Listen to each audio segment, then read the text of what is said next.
Ludicrous feed is proudly sponsored by Carloop, Evee, and Warbox. Hey everyone, it's TESLATOM here. Thank you so much for joining us today on Ludicrous feed. In this video, I will be discussing how I sold my Tesla Model 3 privately. So the things I'll be going through today in this checklist include price research, curating my ad, communication, test drives, negotiation with buyers, payment, and finally handover. The first thing is price research. Now, price is pretty much everything when it comes to selling your car, of course. I'll be going through three things. First of all, the Tesla trade-in offer. That will give you the floor for your price research. I'll be talking about vehicle buying service if you wish to skip all this and just get a price between a Tesla trade-in offer and I guess selling it privately. And it's a bit of a cleaner sale, I guess, compared to selling privately, of course, which we'll be talking about in this video. And the first thing you must do is, of course, look at the competition on the current market. So, Tesla trade-in offer. You can actually get a trade-in estimate online from Tesla. You get your answer within 1 to 2 business days. All you need to do is, if you have a VIN from your Tesla, just pop it in there and your registration number, and then press submit. And literally 2 days later, sometimes 24 hours later, you'll get a trade-in estimate. There it is, the 2023 Tesla Model 3, which is the car I sold. Model 3 rear-wheel drive, 5,785 kilometers, and they offered me a trade-in of $48,000, and the estimate was valid until 4th of October, which was about a month after I submitted the request. So the next thing I did was to look at a vehicle buying service, and I don't have any affiliation with sellmycar.com.au, but I have used them in the past to sell my previous ICE cars. And according to their valuation, they could offer me somewhere between $50,000 to $54,000 for this rear-wheel drive Tesla Model 3 from 2023. And, that wasn't too bad of an offer, although in the past I've found that they generally, when they see the car, they'll give you an offer closer to that bottom end there. So at least I knew from this quote I have a new floor of about $50,000 compared to $48,000 from Tesla. Okay, so finally, if you want to sell your car privately, of course, you must look at your competition. So this is from carsales.com.au. Again, I've got no affiliation with them, but I did use their platform in the end to sell my vehicle. And you can, of course, put in your details of your vehicle there, Tesla Model 3, and best to narrow it down to where you are selling it from. And in Sydney, there are 141 cars at the current time I made this video. You can then on the next screen, once you find your results, you can narrow it down even further. So narrow it down to a rear-wheel drive and a 2023 Tesla Model 3, which is the kind of cars that will be my competition, or was my competition when I was selling my vehicle. And of course, this is a good number to know because that's how many cars you're competing against for a sale. Okay, so to curate your ad, the first thing, of course, is price. Price is everything when it comes to selling a used car. Now with carsales.com.au, it'll give you an estimated listing price range. Now this is a screenshot I took of this ad, which I've now of course taken off the market because I've sold it. And as you can see, that estimated listing price range has actually dropped from $48,000 to $50,000 now. When I first posted my ad, this range was actually closer to, I think it was about 53 to 55 or 56. So within a month, it's already dropped by a fair bit. And I initially listed a price of $60,500 because of this screen here, because of the competition. And at the time, most cars were sitting at around $60,000. And I first used that as a guide to list my vehicle. And I'll talk about why I dropped my price a bit later on to this figure here. I'll talk about that very shortly. So when you are creating your ad, 3 things you must consider. Number 1, price is everything. Price. Number 2, how urgent is your sale? Do you need to sell it now, or can you afford to wait a bit longer? That will, of course, determine your mindset when it comes to negotiating with buyers. And keep in mind, too, that, of course, supply will always increase, generally speaking.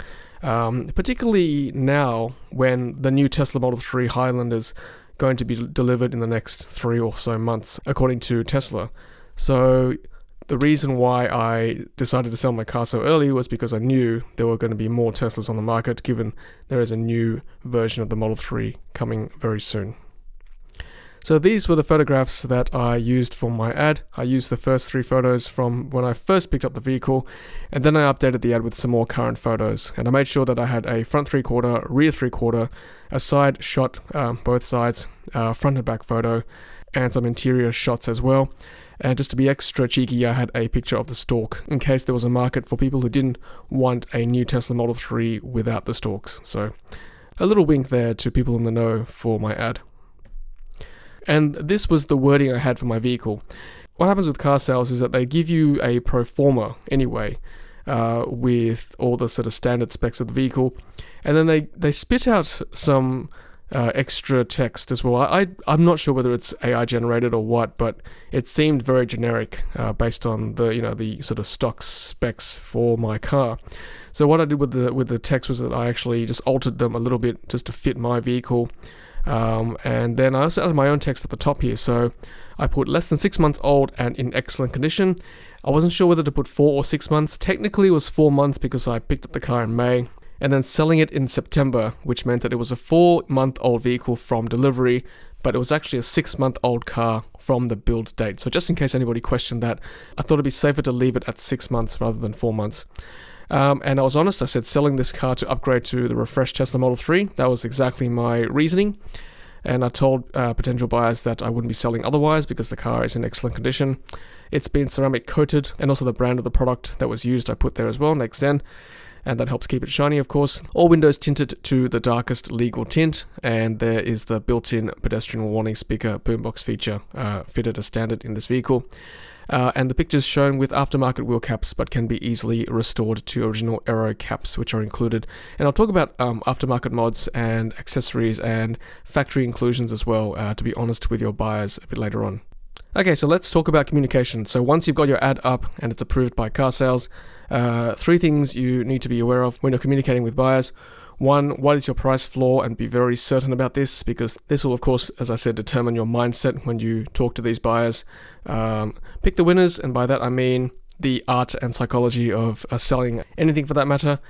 You want to pick the best buyer, someone who's not going to waste your time, someone who's serious, and someone who's not going to lowball you with an offer that's not serious either. So this is the art of picking the winner, and that is the hardest part of the sale, of course. And always stay strong, and that comes from the research you've done in the first part by doing a trade-in offer and then looking at your competition, so you know exactly where your car sits in the market. And again, with the test drives, when you do pick a winner, you finally decide to give someone a test drive. Be honest and transparent with factory inclusions, particularly with Tesla Model 3. Does it come with a universal mobile connector? Because after early 2023, when these vehicles do not come with mobile connectors. So be honest with them, just say I didn't get one. Or if you are feeling generous, you want to get one for them, that's fine as well to help with the sale. It's up to you. The next point is aftermarket modifications. If you've done anything to the vehicle, let them know as well. And then the next point is accessories. Now, those of you who watch my channel will know that I had installed many accessories in my car. Some I left in for the potential buyer, and others I took out for my next vehicle. But I did say to any potential buyer that there are accessories, and I was willing to remove them if they didn't want them there. So again, just be transparent and honest with your accessories that you fitted for your vehicle. And again, with your test drives, pick the winner. So when you're showing potential buyers around the car, it's a bit of a job interview as well. So you're assessing them, engaging how serious they are with the test drive and with their offers, and just look at their body language. Are they happy with the vehicle, or are they just trying to get the best price out of you? So again, that's the art and psychology of selling a vehicle. And when it comes to negotiation, again, price is everything. I can't stress this enough. Price. And this all again stems from your original research with your offer from the trade-in, from vehicle buyer agents, and from your competition. So make sure you have it very clear in your mind what your floor is and what your reserve is and what you're not willing to go below. And again, how urgent is your sale? Do you need this car sold immediately, or are you happy to wait a bit longer? And always keep in mind that supply competition will generally increase, and your car is not getting any younger. So generally speaking, if you can get a good offer sooner rather than later, then that's always better than leaving it longer on the market, because then questions will arise as to why this car has not been sold yet. Okay, so this is a bit of a timeline for my sales. So 4th of September, the Tesla trade-in offer came in. The next day I put it on carsales, and I initially created the ad at $60,500. And this was based on the competition at the time. I must admit I was slightly naive because I thought, okay, people are asking $60,000, so I guess that's the current market price. On the 6th of September, I got one message and subsequently test drive from that party. I can tell straight away that the buyer wasn't too comfortable sitting in an EV, so they weren't quite ready to buy a Tesla just yet. So 8 days later, 14th of September, no messages, no test drives, I adjusted my price to $55,799. And why did I do that? Because, as you can see here, carsales.com.au gives you this estimated listing price range. Now, this is actually a screenshot I took of my cancelled ad today, and as you can see, the listing price range has already dropped below my second adjusted price from earlier. This is what it looked like when I had the car at $60,500. I already had that red sort of triangle warning, and it was already too high compared to their estimated listing price range as it is now with the adjusted price. And I wanted to make this number just below that upper number for the price range they gave, because then I thought surely it would reach more potential buyers knowing that it's within that valuation price range that carsales lists. Because to be honest, as a buyer, why would I want to look at a vehicle that's over the market price or over a valuation price? So I thought I'd meet the market halfway and get my price in that green zone below the upper limit of the estimated listed price range. Because I'd driven more than 5,000 kilometers doing my range tests, carsales probably marked down my car because of the increased odometer reading. So I had to play the game and reduce my price to that figure, $55,799. Okay, so having adjusted my price, between the 14th and the 17th of September, within the 3 days, I received 7 messages and 1 test drive. Of those 7 messages, I reckon there were maybe 3 serious offers. The rest were just lowballing and not too serious. And the 1 test drive I had was fairly serious. And then I received 2 more offers after that, pretty much sight unseen actually. And on the 18th, I accepted an offer at $56,000, so actually higher than the second price I listed. That adjustment I had to $55,799, and that was kind of a war between 2 buyers. And I guess the one I went with was an easier sale for me because it was being purchased for a company car. So deposit was placed, $500, and the ad was then paused from my end. So there you go, 13 days between the carsales ad created and the offer accepted and deposit taken. And again, I think it all comes down to your price expectation, your research, and that's probably the key to getting an easy, quick sale from as large a pool of buyers as possible on the current market. Okay, so payment is always different, of course, depending on what your buyer uses to pay you. But with my situation, the buyer purchased this vehicle with finance. They required a Redbook virtual evaluation. And that was just a video call, and the person on the other end took some photos of my vehicle to prove, I guess, I was the owner. That was my vehicle, and the car I was selling was the one I had in front of me. Settlement, i.e. full payment, was received 14 days later into my bank account. Of course, there are other options for payment, whether that be bank check or direct transfer. If you're going to go direct transfer, then make sure you get some sort of formal remittance, and maybe even make sure the money lands in your account before you transfer the vehicle over, of course. Okay, so that is the sale part of it done, and payment. Let's talk a bit about handover now. So every jurisdiction in the world, of course, has a different way of dealing with transfer or disposal of vehicles and subsequent registration. I'll talk about what happened with me in New South Wales. So in my state, you can dispose of your vehicle online if you're selling it to another individual. If you're selling to a business, then you have to do it sort of half manually with an online form, which you have to print out and give to the buyer. In New South Wales, CTP, which is the compulsory third-party insurance, all vehicles must have this, stays with the car, not with the owner. So you don't need to worry about this when you sell the vehicle. So that is the local registration side of things. Let's talk a bit about the Tesla handover side. Before we do this, let's quickly look at the final stats from the vehicle before I handed it over. 6,733 kilometers driven, 941 kilowatt hours used of energy, and the final efficiency of the car was 140 watt hours per kilometer. So in terms of the Tesla handover, what you do to wipe your car clean back to factory default, go into the settings part of the vehicle, go to service, and then just press factory reset. From there, you'll be asked to sign in with your Tesla account, email address, and password. And from there, the infotainment screen and vehicle will reset like that. You'll see the Tesla logo. It takes about 2 minutes. And then you can see this on the screen here that it goes to the factory default setting software version 11. And interestingly, the map goes back to Silicon Valley in California. On your mobile device, a notification will pop up saying your vehicle has just got factory reset. We recommend you remove your vehicle from your account if you are planning to sell it. And then the factory reset complete screen comes up. If you have recently purchased this Model 3, please contact customer support at that email address to request a transfer of ownership. This will allow you to gain access to the mobile app. So I guess you've got to do this maybe if you're buying a car from a non-Tesla showroom or a dealership.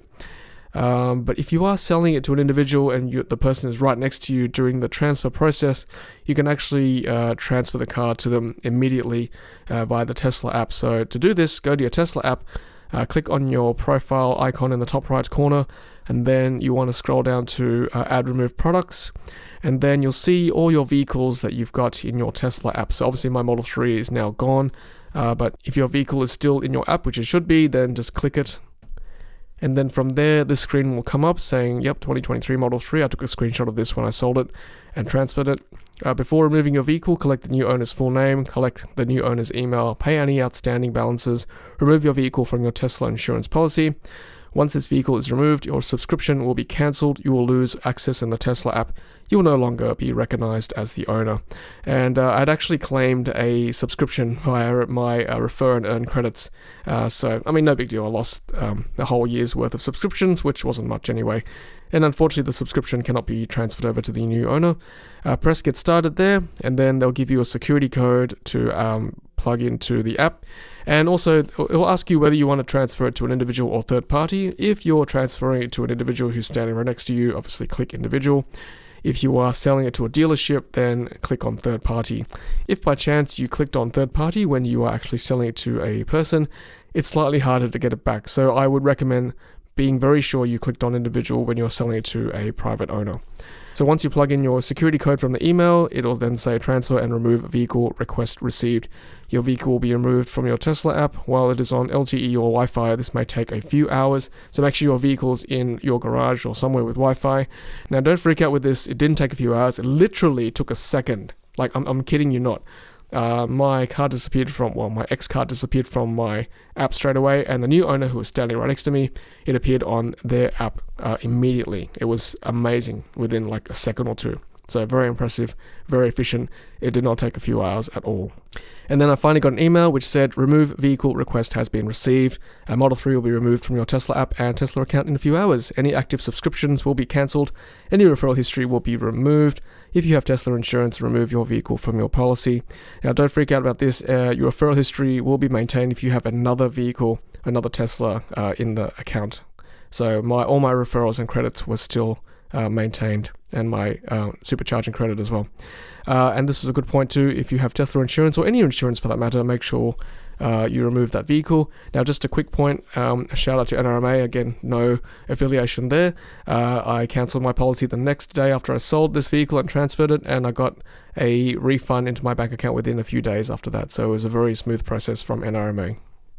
Alright everyone, well that is me, TESLATOM, showing you how I sold my Tesla Model 3 privately here in Sydney, Australia in October 2023. It was a relatively painless process at the end of it all. As I said, within 14 days from ad creation to deposit held, my car was sold.